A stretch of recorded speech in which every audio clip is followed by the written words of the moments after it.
સુપ્રભાત વિદ્યાર્થી મિત્રો, હું ઉર્મી દેસાઈ શ્રી સારસ્વત વિદ્યાલય રાતા વાપી તરફથી. મિત્રો, આપણે ધોરણ 11ની અંદર પ્રકરણ નંબર 14 વનસ્પતિઓમાં શ્વસન વિશે અભ્યાસ કરી રહ્યા છે.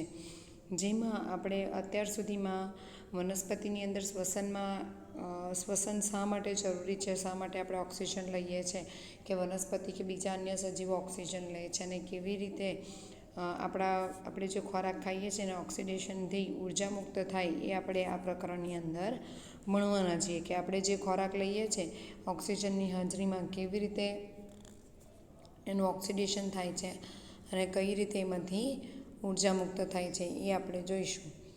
તો આપણે બીજી એ વાતો કરી હતી કે વનસ્પતિ શ્વસન કરે છે કે નહીં કરે છે. તો એનો આન્સર આપણે શોધ્યો હતો કે હા, કરે છે. પણ આપણે સ્પષ્ટપણે ના કહી શકીએ કે ભાઈ વનસ્પતિને પાસે શ્વસન અંગો છે. કેમ? તો કે વનસ્પતિનો દરેક ભાગ વાતાવરણ સાથે સંકળાયેલો છે, વાયુ વિનિમયમાં સીધો જ ભાગ લે છે, અને પ્રાણીઓ કરતાં વનસ્પતિના ભાગોમાં શ્વસનનો દર ઘણો ધીમો હોય છે. અને વનસ્પતિ પાસે વાયુરંધ્ર કે વાત છિદ્રો નામની રચના આવેલી હોય, અને વનસ્પતિ પોતે પ્રકાશ સંશ્લેષણ કરે છે અને ઓક્સિજન મુક્ત કરે છે. એટલા માટે એની અંદર કોઈ સ્પેસિફિક પ્રકારની શ્વસન તંત્ર આપણને જોવા મળતું નથી. ત્યારબાદ આપણે વાત કરી હતી કે કોઈ પણ સજીવની અંદર જ્યારે કોઈ પદાર્થનું ઓક્સિડેશન થાય તો એમાં સર્વસામાન્ય પદાર્થ કાર્બોદિત છે, અને એવા કોઈ પણ પદાર્થ કે જેનું ઓક્સિડેશન થવાથી ઉર્જા ઉત્પન્ન થાય એવા પદાર્થોને શ્વાસ્ય પદાર્થો કહેવાય છે.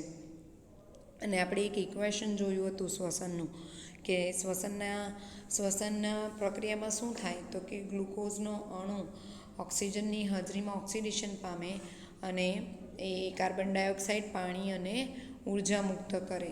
એનું ઇક્વેશન શું હતું કે C6H12O6 આ ગ્લુકોઝનો અણુ 6 ઓક્સિજનના અણુ સાથે જોડાય ત્યારે શું મુક્ત કરે તો કે 6 CO2, 6 H2O અને ઉર્જા. અને મેં આ ઉર્જા તમને કીધું હતું કે 36 જેટલા ATP એક ગ્લુકોઝના અણુમાંથી બને છે. હવે આ ગ્લુકોઝના અણુમાં જે ગ્લુકોઝનો અણુ તૂટવાથી જે ઉર્જા મુક્ત થાય એ બધી એકસાથે મુક્ત થતી નથી. ધીરે ધીરે એક તબક્કામાં આ ઉર્જા મુક્ત થાય છે. તો સૌથી પહેલાં આપણે જોઈએ કે ગ્લુકોઝના અણુને તૂટવા માટે સૌથી પહેલો તબક્કો કયો છે તો કે ગ્લાયકોલિસિસ. હવે આપણે એ પણ વાત કરી હતી ગત વિડીયોની અંદર કે ઘણા સજીવો એવા છે કે જે ઓક્સિજનની હાજરીમાં ગ્લુકોઝનું ઓક્સિડેશન કરે છે, અને ઘણા એવા છે કે જે ઓક્સિજનની ગેરહાજરીમાં પણ જીવી શકે છે. પણ ઓક્સિજનની હાજરી કે ગેરહાજરી ધરાવતા સજીવો હોય, એટલે કે જારક સૂક્ષ્મજીવો હોય કે અજારક સૂક્ષ્મજીવો હોય, પણ બંને પ્રકારના સૂક્ષ્મજીવોની અંદર ગ્લુકોઝના વિઘટન માટે મુખ્ય પરિપથ ગ્લાયકોલિસિસ છે. કે ગ્લાયકોલિસિસ થાય તો જ ગ્લુકોઝનું તૂટવાની, વિઘટન થવાની પ્રક્રિયા શરૂ થશે અને એમાંથી ઉર્જા મુક્ત થશે. પછી એ કોઈ પણ સજીવ હોય, જારક સજીવ હોય કે અજારક સજીવ હોય. તો ચાલો આપણે શરૂઆત કરીએ. સૌથી પહેલી પ્રક્રિયા છે ગ્લાયકોલિસિસ. ગ્લાયકોલિસિસ શબ્દનો ઉત્પત્તિ ગ્રીક શબ્દ પરથી આવી છે, ગ્રીક ભાષા પરથી આવી છે, જેમાં ગ્લાયકોસનો અર્થ શર્કરા થાય છે અને લાઇસિસનો અર્થ તૂટવું કે વિઘટન થવું એવો થાય છે. ગ્લાયકોલિસિસ પ્રક્રિયાનો પ્રસ્તાવ એમ્બેડન ઓટો મેયરહોફ અને પરનાસે આપેલો છે. આ ત્રણ વૈજ્ઞાનિકો એમ્બેડન, મેયરહોફ અને પરનાસે આ ગ્લાયકોલિસિસનો પથ શોધેલો છે, એટલે એને EMP પરિપથ પણ કહેવામાં આવે છે. અજારક સજીવોમાં શ્વસન માત્ર આ પ્રક્રિયા છે. ગ્લાયકોલિસિસ કોષ રસમાં થાય છે, અને આ બધા સજીવોમાં થાય છે. કોષ રસ એટલે શું તો કે કોઈ એક કોષ છે, આ એક કોષ છે, આ કોષનું કોષ કેન્દ્ર, અને કોષ કેન્દ્રની ફરતે આવેલી જે આ જગ્યા છે એને આપણે કહીશું કોષ રસ. એટલે ગ્લાયકોલિસિસ ક્યાં થાય તો કે ગ્લાયકોલિસિસ કોષ રસની અંદર થાય. ગ્લાયકોલિસિસનો મતલબ શું થાય તો કે ગ્લાયકોઝ મતલબ શર્કરા અને લાઇસિસ મતલબ તૂટવું. આ પરિપથનો અભ્યાસ કોણે કર્યો હતો કે એમ્બેડન, મેયરહોફ અને પરનાસે, એટલે એને EMP પાથવે પણ કહેવાય છે. હવે ગ્લાયકોલિસિસની પ્રક્રિયામાં થાય છે શું તો આપણે પહેલાં એને શોર્ટમાં જોઈશું, પછી આપણે એનો પરિપથ પણ ભણવાનો છીએ. તો કે ગ્લાયકોલિસિસ કોષ રસમાં થાય છે, અને એ બધા જ સજીવોમાં જોવા મળે છે. આ પ્રક્રિયા ગ્લુકોઝના અણુને આંશિક ઓક્સિડેશન દ્વારા પાયરુવિક એસિડના 2 અણુઓમાં ફેરવે છે. કેમ પાયરુવિક એસિડના 2 અણુ? તો કે ગ્લુકોઝ 6 કાર્બન ધરાવતી અણુ છે, શર્કરા છે, જ્યારે પાયરુવિક એસિડ 3 કાર્બન ધરાવતો અણુ છે. એટલે ગ્લુકોઝ જ્યારે પાયરુવિક એસિડમાં રૂપાંતરિત થાય ત્યારે પાયરુવિક એસિડના 2 અણુ મળે, કારણ કે 6 કાર્બનયુક્ત શર્કરા તૂટે તો 3 કાર્બનયુક્ત 2 પાયરુવિક એસિડના અણુ મળશે. વનસ્પતિમાં ગ્લુકોઝ સુક્રોઝમાંથી પ્રાપ્ત થાય છે અને તે પ્રકાશ સંશ્લેષણની અંતિમ નિપજ છે અથવા તો સંચિત કાર્બોદિતમાંથી પ્રાપ્ત થાય છે. સુક્રોઝ ઇન્વર્ટેઝ કે સુક્રેઝ નામના ઉત્સેચકની મદદથી ગ્લુકોઝ અને ફ્રુક્ટોઝમાં રૂપાંતરિત થાય છે. આ બંને મોનોસેકેરાઇડ સરળતાથી ગ્લાયકોલાઇટિક ચક્રમાં પ્રવેશ કરે છે. ગ્લુકોઝ તેમજ ફ્રુક્ટોઝ હેક્ઝોકાઇનેઝ ઉત્સેચક દ્વારા ફોસ્ફોરાયલેશન પામીને ગ્લુકોઝ 6 ફોસ્ફેટ બનાવે છે અને ગ્લુકોઝનું ફોસ્ફોરાયલેશન થયા બાદ તે તેના સમઘટક ફ્રુક્ટોઝ 6 ફોસ્ફેટમાં ફેરવાય છે. ફરી પાછા આપણે જોઈએ, શું જોયું આપણે અહીંયા? તો કે ગ્લુકોઝ છે, ગ્લુકોઝ શેમાં ફેરવાય? ગ્લુકોઝ 6 કાર્બનવાળી શર્કરા છે, તો કે 3 કાર્બનવાળા 2 અણુ કયા? તો કે પાયરુવિક એસિડમાં ફેરવાશે. બરાબર. હવે આ ગ્લુકોઝના 6 કાર્બનમાંથી 3 કાર્બનવાળા અણુમાં ફેરવવાની જે પ્રક્રિયા છે એ ગ્લાયકોલિસિસ. તો આ ગ્લાયકોલિસિસ ચાલુ કેવી રીતે થાય વનસ્પતિની અંદર? તો કે વનસ્પતિ પ્રકાશ સંશ્લેષણ દ્વારા શું બનાવે છે? તો કે સુક્રોઝ બનાવે. આ સુક્રોઝ ઇન્વર્ટેઝ અથવા તો સુક્રેઝ નામના ઉત્સેચકની હાજરીમાં શેમાં ફેરવાય? તો કે ગ્લુકોઝ અને ફ્રુક્ટોઝ. હવે આ ગ્લુકોઝ અને ફ્રુક્ટોઝ શું છે? તો કે મોનોસેકેરાઇડ છે અને સુક્રોઝ શું છે? તો ડાયસેકેરાઇડ છે. કે 2 મોનોસેકેરાઇડના અણુ એકબીજા સાથે જોડાય ત્યારે ડાયસેકેરાઇડ બને છે. બરાબર.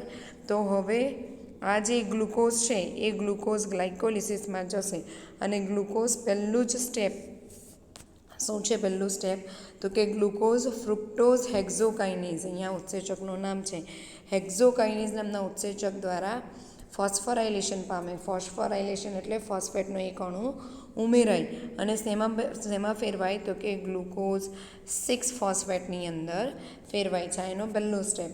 ત્યાર પછી ગ્લુકોઝ તેમજ ફ્રુક્ટોઝનો ચયાપચયિક પથ એક સરખો હોય છે અને ગ્લાયકોલિસિસની પ્રક્રિયાઓ આકૃતિ 14.1માં દર્શાવેલી છે. આપણે એકવાર એનું ડિસ્ક્રિપ્શન જોઈ જઈએ, પછી આપણે એની આકૃતિ જોઈશું એટલે તમને સમજાશે. વિવિધ ઉત્સેચકોના નિયંત્રણ હેઠળ ગ્લાયકોલિસિસમાં શ્રેણીબદ્ધ 10 પ્રક્રિયાઓ થાય છે અને પ્રક્રિયાના અંતે પાયરુવેટ એટલે કે પાયરુવિક એસિડનું નિર્માણ થાય છે. ગ્લાયકોલિસિસની વિવિધ પ્રક્રિયાઓના અભ્યાસ દરમિયાન એ પ્રક્રિયાઓ પર ધ્યાન આપો જેમાં એટીપી અને NADH2 H+H+ છે એટલે હું એને NADH2 કહીશ નો ઉપયોગ સંશ્લેષણમાં થાય છે. એટીપીનો ઉપયોગ 2 તબક્કામાં થાય. પહેલો તબક્કો જેમાં ગ્લુકોઝ 6 ફોસ્ફેટમાં રૂપાંતરણ પામે. હમણાં આપણે જોયું કે ગ્લુકોઝ હેક્ઝોકાઇનેઝ ઉત્સેચકની હાજરીમાં ગ્લુકોઝ 6 ફોસ્ફેટમાં રૂપાંતરણ પામે ત્યારે એક એટીપીનો ઉપયોગ થાય. ત્યારબાદ ગ્લુકોઝ ફ્રુક્ટોઝ 6 ફોસ્ફેટમાં રૂપાંતરણ પામીને ફ્રુક્ટોઝ 6 ફોસ્ફેટ ફ્રુક્ટોઝ 1,6 બાયફોસ્ફેટમાં રૂપાંતરણ પામે ત્યારે એક એટીપીનો ઉપયોગ થાય. હવે ફ્રુક્ટોઝ 1,6 બાયફોસ્ફેટ વિઘટિત થઈને હાઇડ્રોક્સી એસિટોન ફોસ્ફેટ અને 3-ફોસ્ફોગ્લિસરાલ્ડિહાઇડ બનાવે છે. જ્યારે 3-ફોસ્ફોગ્લિસરાલ્ડિહાઇડનું 1,3 બાયફોસ્ફોગ્લિસરેટમાં રૂપાંતરણ થાય ત્યારે NAD+ માંથી NADH+H+નું નિર્માણ થાય છે. આ બધું તમે જ્યારે એનો પાથવે જોશો ત્યારે તમને એક્ઝેક્ટલી સમજાશે. સોરી. શું થયું અત્યાર સુધી આપણે શું જોયું? તો કે વનસ્પતિમાં સુક્રોઝ હતો તો સુક્રોઝ તૂટ્યો ગ્લુકોઝ અને ફ્રુક્ટોઝમાં. પછી શું થયું? તો કે ગ્લુકોઝ ફેરવાશે ગ્લુકોઝ 6 ફોસ્ફેટમાં એક એટીપી વાપરીને. ત્યાર પછી ગ્લુકોઝ 6 ફોસ્ફેટ ફેરવાશે ફ્રુક્ટોઝ 6 ફોસ્ફેટમાં. ફ્રુક્ટોઝ 6 ફોસ્ફેટ ફેરવાશે ફરી પાછો એક એટીપી વાપરીને ફ્રુક્ટોઝ 1,6 બાયફોસ્ફેટમાં. હવે ફ્રુક્ટોઝ 1,6 બાયફોસ્ફેટ 6 કાર્બનયુક્ત અણુ જે છે એ 3 કાર્બનયુક્ત 2 અણુમાં ફેરવાશે જેનું નામ છે ફોસ્ફોગ્લિસરાલ્ડિહાઇડ અને ફોસ્ફોગ્લિસરાલ્ડિહાઇડ અને ડાયહાઇડ્રોક્સી એસિટોન ફોસ્ફેટ. હવે ફોસ્ફોગ્લિસરાલ્ડિહાઇડમાં 2 ઇનઓર્ગેનિક ફોસ્ફેટ અકાર્બનિક ફોસ્ફેટ ઉમેરાવાથી એ રૂપાંતરિત થશે 1,3 બાયફોસ્ફોગ્લિસરેટમાં 1,3 BPGA 1,3 બાયફોસ્ફોગ્લિસરેટમાં અને ત્યારે NADમાંથી NADH2નું નિર્માણ થશે. હવે PgAlમાંથી બે સમાન રેડોક્સ બે હાઇડ્રોજન પરમાણુના સ્વરૂપમાં NOD સાથે જોડાઈને સ્થાયી એક અણુ બનાવે છે. PgAl ફોસ્ફોગ્લિસરાલ્ડિહાઇડ ઓક્સિડેશન પામી અકાર્બનિક ફોસ્ફેટ મળવાથી BPGAમાં રૂપાંતરિત થાય છે. પણ BPGAનું 3-ફોસ્ફોગ્લિસરિક એસિડમાં પરિવર્તન થાય અને તે ઉર્જા ત્યાગી પ્રક્રિયા છે, એટલે કે ઉર્જાનું નિર્માણ કરશે. આ ઉર્જાનો ઉપયોગ ATPના સંશ્લેષણમાં થાય છે. ત્યારબાદ ફોસ્ફોઇનોલ પાયરુવેટ એટલે કે ફોસ્ફોઇનોલ પાયરુવિક એસિડનું પાયરુવિક એસિડમાં રૂપાંતરણ થાય ત્યારે પણ ATPનું નિર્માણ થાય છે. તો શું તમે ગણતરી કરી શકો કે એક ગ્લુકોઝમાંથી કેટલા ATPના અણુઓનું પ્રત્યક્ષ સ્વરૂપમાં પ્રક્રિયામાં સંશ્લેષણ થાય? આપણે એની આકૃતિ જોઈશું એટલે તમને સમજાશે. એનો ચાર્ટ છે. પછી આપણે બીજો પેરેગ્રાફ આથવણની પ્રક્રિયા જોઈશું. જો આ ગ્લાયકોલિસિસનો ચાર્ટ છે, બરાબર. શું થાય તો કે ગ્લુકોઝ એ ગ્લુકોઝ 6 ફોસ્ફેટમાં ફેરવાય. ગ્લુકોઝ 6 ફોસ્ફેટમાં ફેરવાય એટલે શું તો કે ATP ADPમાં ફેરવાય ત્યારે એક ફોસ્ફેટ મુક્ત કરે અને આ ફોસ્ફેટ ગ્લુકોઝના અણુ સાથે જોડાય એટલે ગ્લુકોઝમાંથી ગ્લુકોઝ 6 ફોસ્ફેટ બનશે. હવે ગ્લુકોઝમાંથી ફ્રુક્ટોઝ 6 ફોસ્ફેટ બને છે અને અહીંયા ઉત્સેચકનું નામ છે આઇસોમરેઝ નામનો ઉત્સેચક અહીંયા આવશે. ત્યાર પછી ફ્રુક્ટોઝ 6 ફોસ્ફેટનું રૂપાંતરણ થાય છે ફ્રુક્ટોઝ 1,6 બાયફોસ્ફેટની અંદર. ત્યારે પણ ફરી પાછો એક ATP વપરાશે અને ATPમાંથી મુક્ત થતો ફોસ્ફેટ ફ્રુક્ટોઝના પહેલા કાર્બન પર જોડાશે અને ADP બનશે. હવે ફ્રુક્ટોઝ 1,6 બાયફોસ્ફેટ 6 કાર્બન ધરાવતું અણુ છે અને એનું વિભાજન થશે 3 કાર્બન ધરાવતા 2 અણુની અંદર, જેનું નામ છે ટ્રાયફોસ્ફેટ, ટ્રાયોઝ ફોસ્ફેટ. ટ્રાયોઝ ફોસ્ફેટનું નામ શું છે તો કે ગ્લિસરાલ્ડિહાઇડ 3 ફોસ્ફેટ અને ડાયહાઇડ્રોક્સી એસિટોન ફોસ્ફેટ. હવે જ્યારે આ પ્રક્રિયા થાય ત્યારે શું થાય તો કે એક જ આપણે ફોસ્ફોગ્લિસરાલ્ડિહાઇડના અણુની વાત કરીએ તો એક NADH2માં ફેરવાશે. કેવી રીતે તો કે અહીંયા ફોસ્ફેટનો અણુ ઉમેરાય એટલે ફોસ્ફેટનો અણુ ઉમેરાવાથી શું થાય તો કે ફોસ્ફેટનો અણુ ઉમેરાય એટલે 2 હાઇડ્રોજન મુક્ત થાય અને એ હાઇડ્રોજન અહીંયા NADH સાથે જોડાશે. હવે આવું 2 અણુ માટે થાય એટલે અહીંયા 2 ઇનઓર્ગેનિક ફોસ્ફેટ ઉમેરાય. 2 ઇનઓર્ગેનિક ફોસ્ફેટ ઉમેરાય એટલે 4 હાઇડ્રોજન મુક્ત થાય અને આ 4 હાઇડ્રોજન 2 NADH2ના અણુ સાથે જોડાશે એટલે 2 NADના અણુ સાથે જોડાશે એટલે અહીંયા 2 NADH2 બનશે. હવે ટ્રાયોઝ ફોસ્ફેટ એટલે ગ્લિસરાલ્ડિહાઇડ ટ્રાયફોસ્ફેટમાંથી શું બન્યું તો કે 1,3-BPGA. કેટલા કાર્બન ધરાવતો અણુ છે તો કે 3 કાર્બન ધરાવતો અણુ છે અને એના કેટલા અણુ છે તો કે 2 અણુ BPGAના બને છે. હવે 2 અણુ બને એટલે ADP પણ કેટલા વપરાય 2 અને 2 ADPમાંથી શું બને તો કે 2 ATP અને 1,3-BPGA ફેરવાશે 3-ફોસ્ફોગ્લિસરિક એસિડમાં. હવે 3-ફોસ્ફોગ્લિસરિક એસિડ ફેરવાશે 2-ફોસ્ફોગ્લિસરિક એસિડમાં અને ત્યારે પાણીનો એક અણુ દૂર થાય છે. 3-ફોસ્ફોગ્લિસરિક એસિડ ફેરવાશે ફોસ્ફોઇનોલ પાયરુવિક એસિડમાં અથવા તો ફોસ્ફોઇનોલ પાયરુવેટમાં અને અહીંયા પણ ફરી પાછા 2 ATPમાં રૂપાંતરિત થશે અને અંતે ગ્લુકોઝનો અણુ તૂટવાના કારણે ગ્લાયકોલિસિસની પ્રક્રિયામાં શું થાય તો કે ગ્લુકોઝનો અણુ તૂટવાના કારણે પાયરુવિક એસિડના 2 અણુ બનશે. હવે અહીંયા તમને પ્રશ્ન પૂછેલો છે કે કેટલા ATP બને તો કે કાઉન્ટ કરો કેટલા ATP બને. અહીંયા અને અહીંયા આ 2 ATP બનશે. 2 અને 2 4 ATP બને છે અને 2 ATP વપરાય છે. એ સિવાય બીજું શું બને તો કે 2 NADH2 બને છે. આ તમારે યાદ રાખવાનું છે કે ગ્લાયકોલિસિસમાં કેટલા ATP બન્યા 4 ATP બન્યા અને 2 NADH2 બન્યા. આપણે શ્વસન સંતુલન શીટ ભણશું પાછળ, એમાં આપણે એની જરૂર પડશે, બરાબર. હવે કદાચ તમને આ ગ્લાયકોલિસિસના ચાર્ટમાં જો તકલીફ થતી હોય તો હું બીજો ગ્લાયકોલિસિસનો ચાર્ટ રજૂ કરું છું જે તમને કદાચ ઇઝીલી સમજાશે. આ જો અહીંયા છે બીજો ગ્લાયકોલિસિસનો ચાર્ટ. જે તમે બોલો છો તે જ આ ચાર્ટમાં લખેલું છે એટલે તમને યાદ રાખવા માટે સરળ રહેશે કે ગ્લુકોઝ 6 કાર્બન ધરાવતો ગ્લુકોઝનો અણુ ગ્લુકોઝ 6 ફોસ્ફેટમાં ફેરવાય છે અને ઉત્સેચક કયો હેક્ઝોકાઇનેઝ.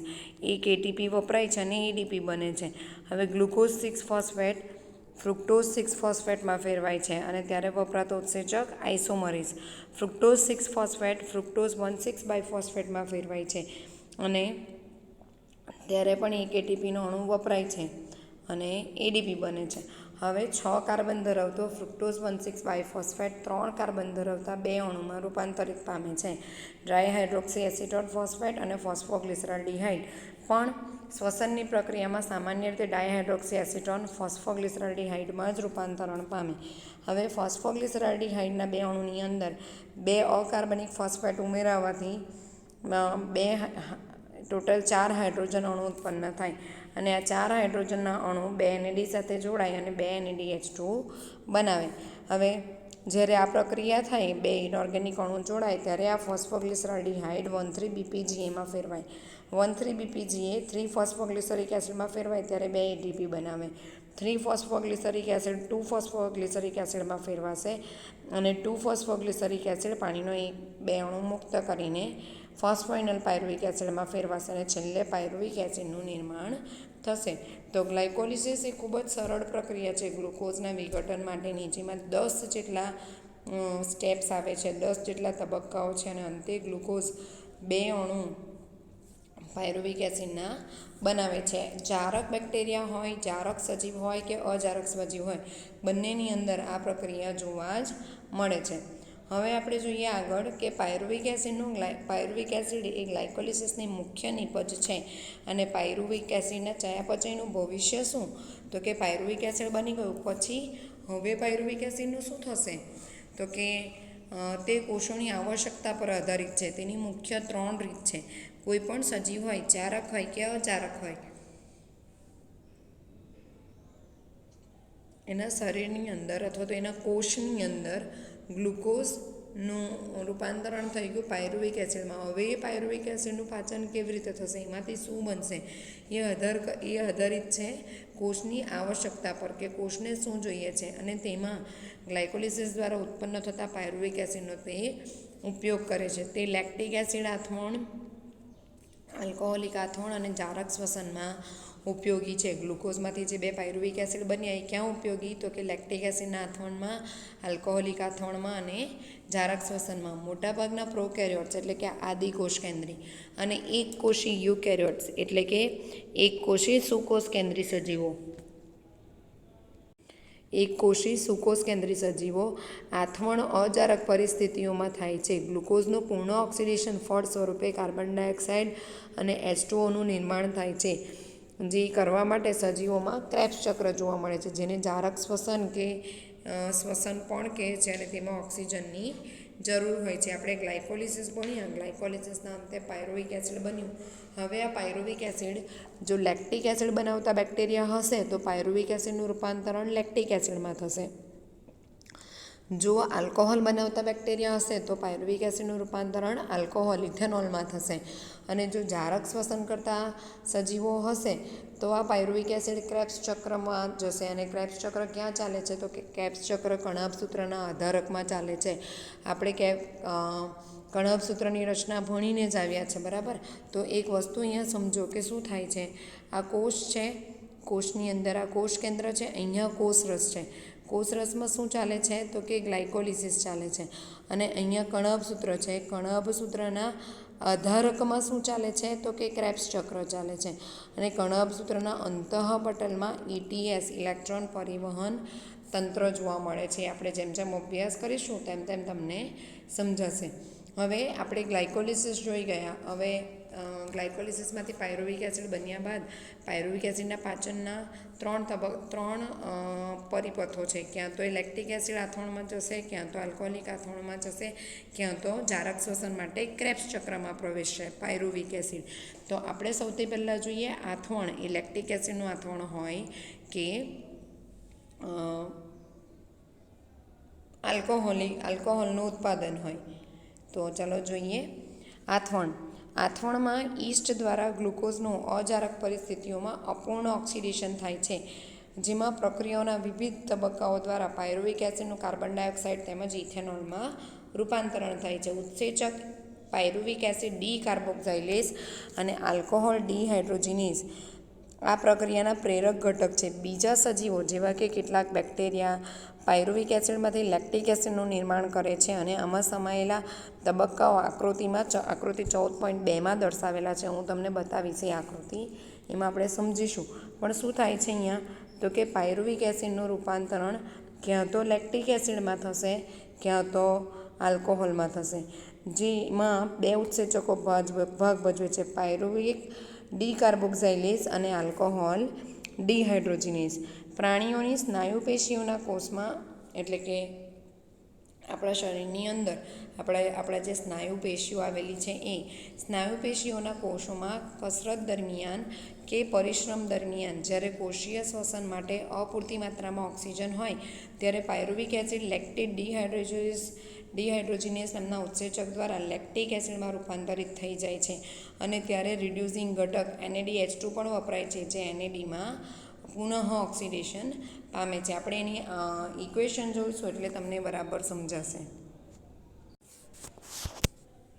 આપણે જોયું કે પાયરુવિક એસિડ ક્યાં તો લેક્ટિક એસિડમાં રૂપાંતરણ પામે, ક્યાં તો આલ્કોહોલમાં રૂપાંતરણ પામે. આલ્કોહોલ ઉત્પન્ન કરતા જો સજીવો હશે તો એ પાયરુવિક એસિડનું આલ્કોહોલમાં રૂપાંતરણ કરશે, જ્યારે સજીવોની અંદર એટલે કે પ્રાણી પેશીની અંદર એ લોકોના સ્નાયુ કોષોની અંદર જ્યારે ઓક્સિજનની અછત વર્તાય ત્યારે પાયરુવિક એસિડ એ લેક્ટિક એસિડમાં રૂપાંતરણ પામે છે. જ્યારે પાયરુવિક એસિડમાંથી લેક્ટિક એસિડ કે આલ્કોહોલ બને ત્યારે વધારે માત્રામાં ઉર્જા મુક્ત થતી નથી અને ગ્લુકોઝમાં રહેલી ફક્ત 7%થી પણ ઓછી ઉર્જા મુક્ત થાય છે અને તેથી ઉર્જાનો ઉપયોગ ઉચ્ચ ઉર્જાયુક્ત બંધવાળા એટીપીના નિર્માણમાં થતો નથી. આપણે શું ભણ્યા કે ગ્લુકોઝનો અણુ તૂટવાથી એટીપી બને, બરાબર, પણ જો ગ્લુકોઝના અણુનો તૂટવાથી પાયરુવિક એસિડ બને અને પાયરુવિક એસિડ લેક્ટિક એસિડ કે આલ્કોહોલ આથવણની પ્રક્રિયામાં જો વપરાય તો એમાંથી એટીપી બનતા નથી, અથવા તો બને છે પણ ખૂબ જ ઓછા પ્રમાણમાં બને છે.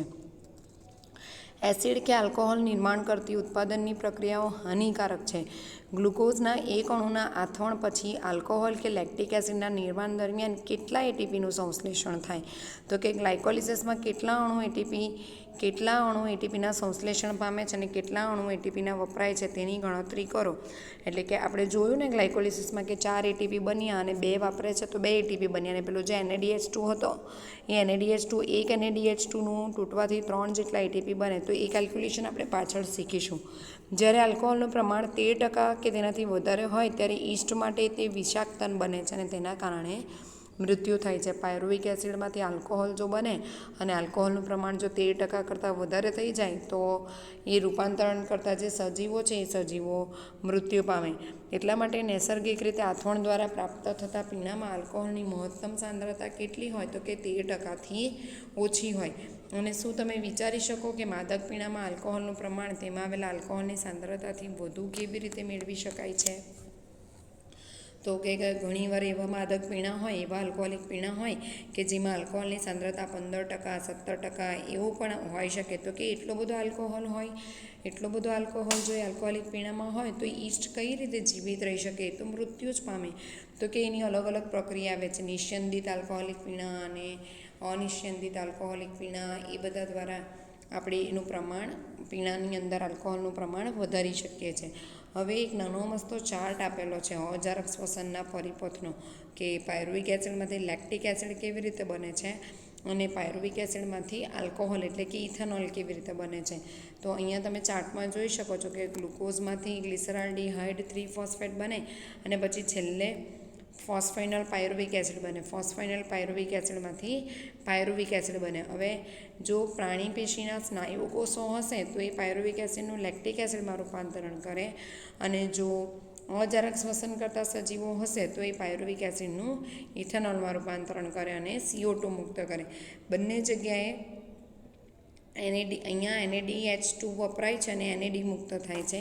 અહીંયા પણ NADH2 વપરાય છે અને NAD મુક્ત થાય છે. બંને ઉર્જાગ્રાહી પ્રક્રિયા છે, ઉર્જા મુક્ત કરતી નથી.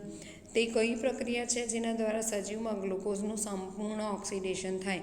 આપણે અહીંયા જોયું આલ્કોહોલિક આથવણ અને લેક્ટિક એસિડની પ્રક્રિયામાં, લેક્ટિક એસિડ આથવણમાં, તો કે એમાં તો ગ્લુકોઝનું સંપૂર્ણ ઓક્સિડેશન, સંપૂર્ણ વિઘટન થતું નથી. તો એવી કઈ પ્રક્રિયા છે કે જેમાં ગ્લુકોઝ પાયરુવિક એસિડમાં રૂપાંતરિત થાય પછી પાયરુવિક એસિડમાંથી એનું સંપૂર્ણ વિઘટન થઈને ઉર્જા બને, અને આ દરમિયાન મુક્ત ઉર્જા કોષીય ચયાપચયની આવશ્યકતાને અનુસરીને વધારે એટીપી અણુઓનું સંશ્લેષણ કરે છે.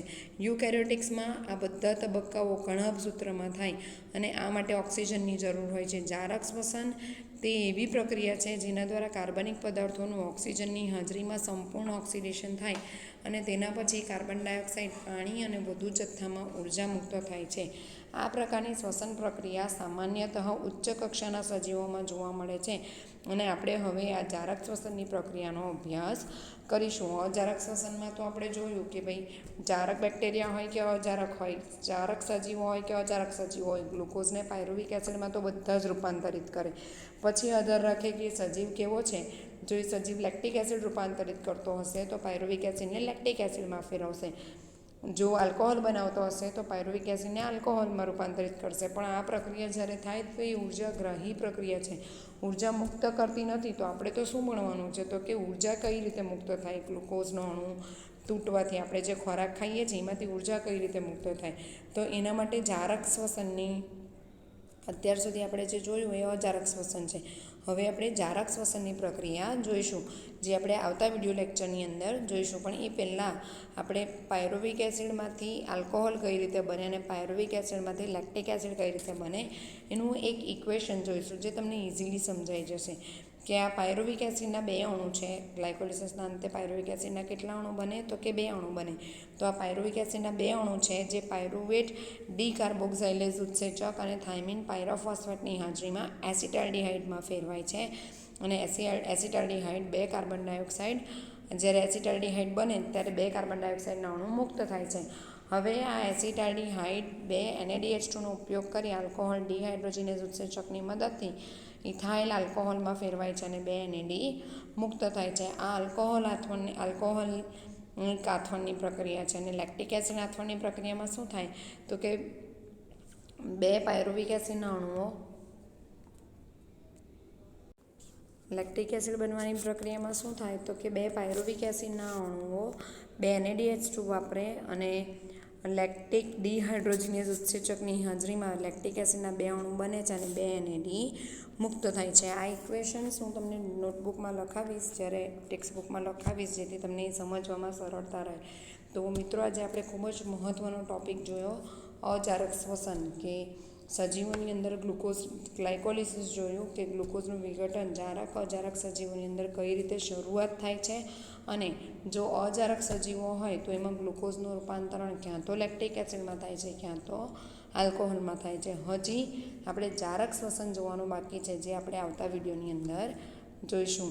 તો મિત્રો, આ વિડીયો ધ્યાનથી સાંભળજો, જેથી કરીને તમને પ્રકરણ સમજાય. જય શ્રી કૃષ્ણ.